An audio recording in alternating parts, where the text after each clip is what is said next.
Hi hello అండి, ఇదైతే నెయ్యి తీసానండి. ఆ రోజు వీడియో ఇది తీసి కూడా చాలా రోజులు అవుతుంది. నేను ఎడిట్ చేసుకొని పోస్ట్ చేయడానికి వాయిస్ ఓవర్ ఇవ్వడానికి అయితే లేట్ అయిపోయి ఇప్పుడైతే దీన్ని అప్లోడ్ చేస్తున్నాను.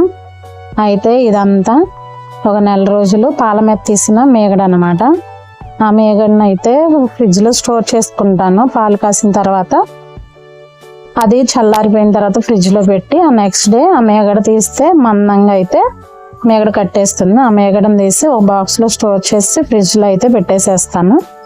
అలాగా ఒక నెల అంతా తీసింది లేదు, ఒక 15 రోజులు తీసింది అయితే మేగడను అయితే తీసి ఇలా ఒకసారి అయితే నేనైతే తీసి దీన్ని అయితే గిన్నెలో పెట్టుకున్నాక అది కొంచెం బాగా గడ్డగట్టి ఉంది కాబట్టి దాన్ని అయితే కొంచెం మరిగా అంటే మెల్ట్ అయిపోయే వరకు అయితే ఉంచి పక్కన పెట్టేసేసాను. అలా ఒక పావు గంట అరగంట తర్వాత అయితే అది మొత్తం కరిగిపోయింది. చాలామంది అయితే మిక్సీలో వేసేసి మిక్సీ పట్టేసిన తర్వాత కూలింగ్ వాటర్ పోసి వెన్న తీస్తారు. నేనైతే ఆ ప్రాసెస్ అంతా కొంచెం నాకు లాంగ్ అనిపించేసి నేనైతే ఇలా చేస్తాను. ఈ వెన్న కోసం అయితే ఈ మేగడను అయితే నేను కరిగిపోయిన తర్వాత స్టవ్ మీద పెట్టేసుకొని కలుపుకుంటూ దాన్ని మరిగించుకుంటూ ఉంటూ దగ్గర పడే వరకు మనకు నెయ్యి అయితే రెడీ అయిపోతుంది. ఇలాగ కలుపుకుంటూ ఉండాలి అంతే మనం. అప్పుడు అది దగ్గర పడిపోయి నెయ్యి అయితే అవుతుంది. అయితే గ్యాస్ అయిపోయేటట్టుందని నేను తీసేసి ఇండక్షన్ స్టవ్ మీద అయితే పెట్టుకొని దీన్ని అయితే ప్రిపేర్ చేస్తున్నాను అనమాట. ఇలాగైతే దాన్ని హై అండ్ లో ఫ్లేమ్లో పెట్టుకొని బాగా కలుపుకుంటూ మధ్య మధ్యలో అంటే అడుగంటేస్తుంది కదా, అలా అడుగంటకుండా మధ్య మధ్యలో కలుపుకుంటూ దీన్నైతే బాగా తిప్పుకుంటూ నేనైతే నెయ్యి ప్రిపేర్ చేసుకుంటున్నాను అనమాట. మీకు నా వీడియోస్ నచ్చినట్టయితే నా వీడియోస్ని అయితే లైక్ చేయండి. మీరు లైక్ చేస్తే ఇంకొంచెం కొంతమందికి అయితే వెళ్తుంది అనమాట. అలా లైక్ చేసి నా ఛానల్ని కొత్తగా చూస్తున్న వాళ్ళు అయితే సబ్స్క్రైబ్ అవ్వండి. అదేవిధంగా దీన్ని అయితే షేర్ చేయండి, కామెంట్ చేయండి మీకు నచ్చినట్టయితే.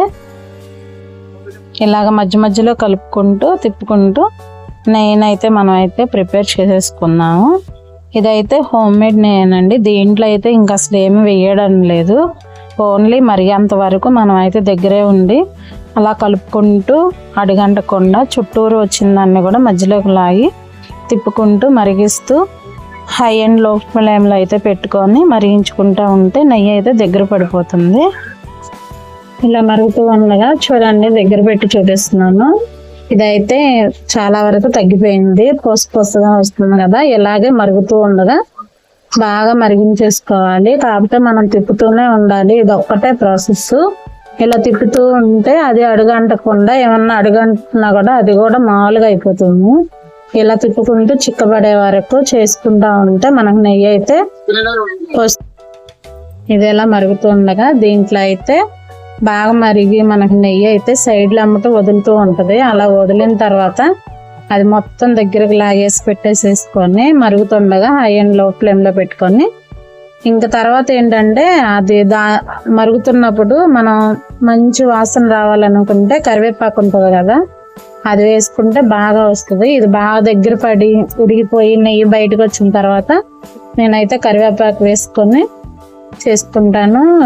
ఇలా చేసుకుంటే నెయ్యి అయితే మంచి టేస్ట్గా ఉంటుంది, వాసన కూడా మంచిగా వస్తుంది.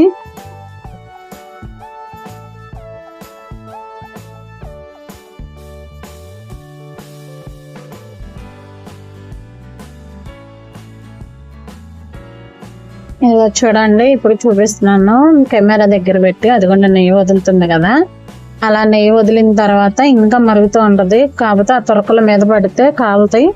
జాగ్రత్తగా తిప్పుకుంటా లో ఫ్లేమ్లో పెట్టుకొని తిప్పుకుంటా మనం నెయ్యినైతే దగ్గర పడే వరకు నెయ్యినైతే కాసుకోవాలి. ఇలా కాసుకున్న తర్వాత ఇంకా బాగా మరిగిన తర్వాత అది గోదావరి కూడా బాగా దగ్గరికి వచ్చేస్తుంది. అప్పుడు మనం దాంట్లో అయితే నెయ్యి బాగా బయటికి తేలిన తర్వాత దాంట్లో అయితే కరివేపాకు వేసుకుంటాము.